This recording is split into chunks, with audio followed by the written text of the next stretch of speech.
सुप्रभात विद्यार्थियों। कल हमने पढ़ा शब्दों के बारे में और हमने जाना कि शब्द किसे कहते हैं। वर्णों के सार्थक समूह को शब्द कहते हैं, यानी वर्णों का ऐसा मेल जिसमें का कोई निश्चित अर्थ हो। उसके बाद में हमने उत्पत्ति के आधार पे और अर्थ के आधार पे शब्दों के भेद है वो पढ़े थे। उत्पत्ति के आधार पे हमने उसके 4 भेद पढ़े थे, तत्सम, तद्भव, देशज और विदेशज। अर्थ के आधार पे 2 तो पढ़े थे हमने, सार्थक, निरर्थक, पर्यायवाची, श्रुति संवेदनार्थक शब्द, अनेकार्थी, विलोम शब्द। इसमें युग्म शब्द भी आते हैं, एकार्थी शब्द भी आते हैं। ठीक है, अब देखिए आज हम पढ़ेंगे रचना या बनावट के आधार पर शब्दों के भेद। रचना या बनावट, रचना या बनावट के आधार पर शब्दों के भेद हैं, उनके बारे में पढ़ेंगे। देखिए रचना या बनावट के आधार पर शब्द हैं वो 3 प्रकार के होते हैं। सबसे पहले रूढ़, यौगिक रूढ़ शब्द, यौगिक शब्द और तीसरा योग रूढ़।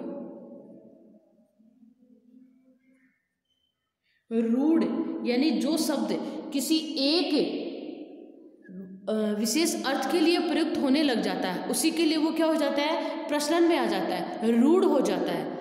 और जब हम उसके टुकड़े करेंगे तो हमें उसका कोई अर्थ नहीं मिलेगा, उसे हम क्या कहेंगे, रूढ़ शब्द कहेंगे। देखिए मैंने कहा घोड़ा, तो जैसे मैंने घोड़ा शब्द बोला या मैंने घोड़ा शब्द लिखा, तो आपके सामने जो घोड़ा प्राणी है वो कैसा दिखता है, उसकी आकृति अपने आप क्या आ जाएगी, सामने आ जाएगी कि ये घोड़ा है, एक विशेष जानवर होता है।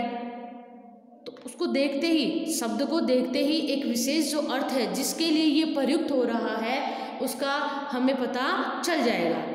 और मैं इसके टुकड़े भी नहीं कर सकती, अगर हम इसके टुकड़े करेंगे तो इसका कोई अर्थ है वो नहीं निकलेगा। यानी वे शब्द जो किसी अर्थ विशेष के लिए क्या हो जाते हैं, प्रचलन में आ जाते हैं, रूढ़ हो जाते हैं, उनसे उन्हीं का उसी अर्थ का पता चलेगा, किसी दूसरे अर्थ का पता नहीं चलेगा। घोड़ा मैं बोलूँगी तो आपके सामने मुर्गा नहीं आएगा, घोड़ा ही आएगा। ठीक है, देखिए यौगिक शब्द, देखिए यौगिक योग से बना है, योग और इक 2 शब्दों के मेल से बने शब्द, 2 शब्दों के मेल से बने शब्द जिनके हम टुकड़े कर सकते हैं, जिनके क्या हम टुकड़े कर सकते हैं, लेकिन वो शब्द है वो उसी से संबंधित होंगे। देखिए मैंने यहाँ पे लिखा गुणवान, तो इसमें क्या हो गया, गुण और वान। उपसर्ग और प्रत्यय से जो शब्द बनते हैं वो किस में आते हैं, यौगिक शब्द में आते हैं। देखो ये जो है वो 2 शब्दों के योग से बनते हैं। योग का अर्थ क्या होता है, जोड़ना। योग का अर्थ क्या होता है, जोड़ना। 2 शब्दों के जोड़ से बने हुए सार्थक शब्दों को हम यौगिक शब्द है वो कहते हैं। 2 शब्दों से बने सार्थक शब्द होते हैं उन्हें हम क्या कहते हैं, यौगिक शब्द कहते हैं। और ये उपसर्ग और प्रत्यय, संधि वगैरह इनसे बनते हैं। अब देखिए योग रूढ़, योग से तो बनेंगे लेकिन रूढ़ हो जाएंगे, योग से तो बनेंगे लेकिन क्या हो जाएंगे, रूढ़ हो जाएंगे। और हम इनके टुकड़े भी कर सकेंगे लेकिन उन टुकड़ों का सीधा सीधा अर्थ न निकल कर, जैसे इसका अर्थ निकला ना, उस वैसे अर्थ न निकल कर विशेष अर्थ निकलेगा। देखिए मैंने लिखा पंकज, मैंने क्या लिखा, पंकज। तो जैसे मैंने पंकज शब्द लिखा तो देखिए हम इसके टुकड़े करेंगे, पंख और जय। पंख यानी कीचड़, जय यानी जन्म लेने वाला। तो देखिए सीधा सीधा इसका अर्थ न निकल कर विशेष अर्थ निकला। और पंकज किसे कहते हैं, कमल को। तो इस प्रकार ये विशेष शब्द के लिए क्या हो गया, प्रयोग में आ गया, विशेष शब्द के लिए प्रयोग में आ गया। तो इन शब्दों को हम क्या कहेंगे, योग रूढ़। योग से बनेंगे, 2 शब्दों के योग से बनेंगे, टुकड़े करेंगे तब विशेष अर्थ निकलेगा। योग से बनेंगे लेकिन किसी विशेष अर्थ के लिए प्रचलन में होंगे, उन्हें हम क्या कहेंगे, योग रूढ़ है वो शब्द कहेंगे। उन्हें हम क्या कहेंगे, योग रूढ़ है वो कहेंगे। समझ में आ गया होगा। रूढ़ शब्द वो शब्द जिसका, जिन शब्दों का क्या एक अर्थ विशेष वस्तु या व्यक्ति के लिए, विशेष शब्द के लिए प्रयोग में हो, उन्हें हम रूढ़ शब्द कहते हैं। इनका प्रचलन है वो किसी विशेष वस्तु के लिए, व्यक्ति के लिए होता है, वो क्या कहलाता है, रूढ़ शब्द कहलाता है।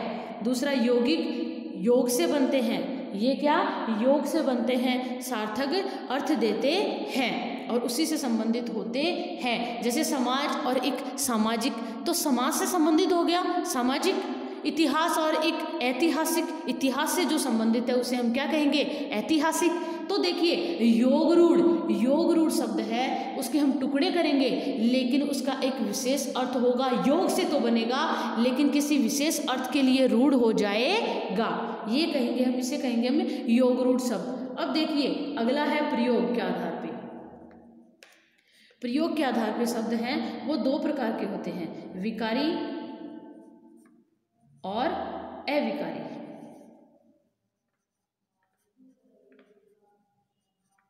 विकारी शब्द किससे बना है, विकार से।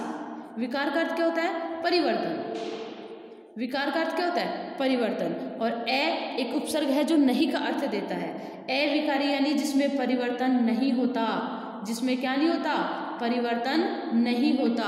अब देखिए परिवर्तन नहीं होने का मतलब कैसे, देखिए जिन शब्दों में लिंग वचन कारक के आधार पे परिवर्तन होता है उन्हें हम क्या कहेंगे, विकारी शब्द कहेंगे। लेकिन जिन शब्दों में लिंग वचन के आधार पे परिवर्तन नहीं होता उन्हें हम अविकारी शब्द कहेंगे। देखिए जैसे मैंने यहाँ पे उदाहरण लिखे हैं, देखिए आप, राम भाग रहा है, फिर मैंने लिखा सीता भाग रही है। तो देखिए यहाँ पे राम क्या है, यहाँ पे राम संज्ञा है, पुल्लिंग है और एक वचन है। संज्ञा है, पुल्लिंग है, एक वचन है।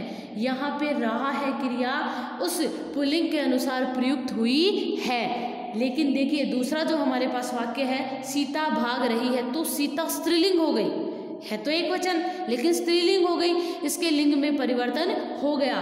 तो ये जो सीता है स्त्रीलिंग शब्द है, उसके अनुसार क्रिया है वो प्रयुक्त हो रही है। लेकिन देखिए दोनों में एक शब्द है भाग, ये जो भाग शब्द है उसमें कोई परिवर्तन नहीं हुआ, एक वचन का भी फर्क नहीं पड़ा और स्त्रीलिंग या पुल्लिंग का कोई फर्क नहीं पड़ा। यानी ये शब्द क्या, लिंग वचन के आधार पे परिवर्तित नहीं होते। जो शब्द लिंग वचन कारक के आधार पे परिवर्तित नहीं होते उन्हें हम अविकारी शब्द कहते हैं, और जो शब्द परिवर्तित होते हैं उन्हें हम विकारी कहते हैं। विकारी है उसमें देखिए चार आते हैं, संज्ञा, सर्वनाम, क्रिया और विशेषण। और अविकारी के भी चार भेद होते हैं, अविकारी के भी चार ही भेद होते हैं। देखिए सबसे पहले क्रिया विशेषण, क्रिया विशेषण, उसके बाद में समुच्चय बोधक, संबंध बोधक और विस्मयादि बोधक।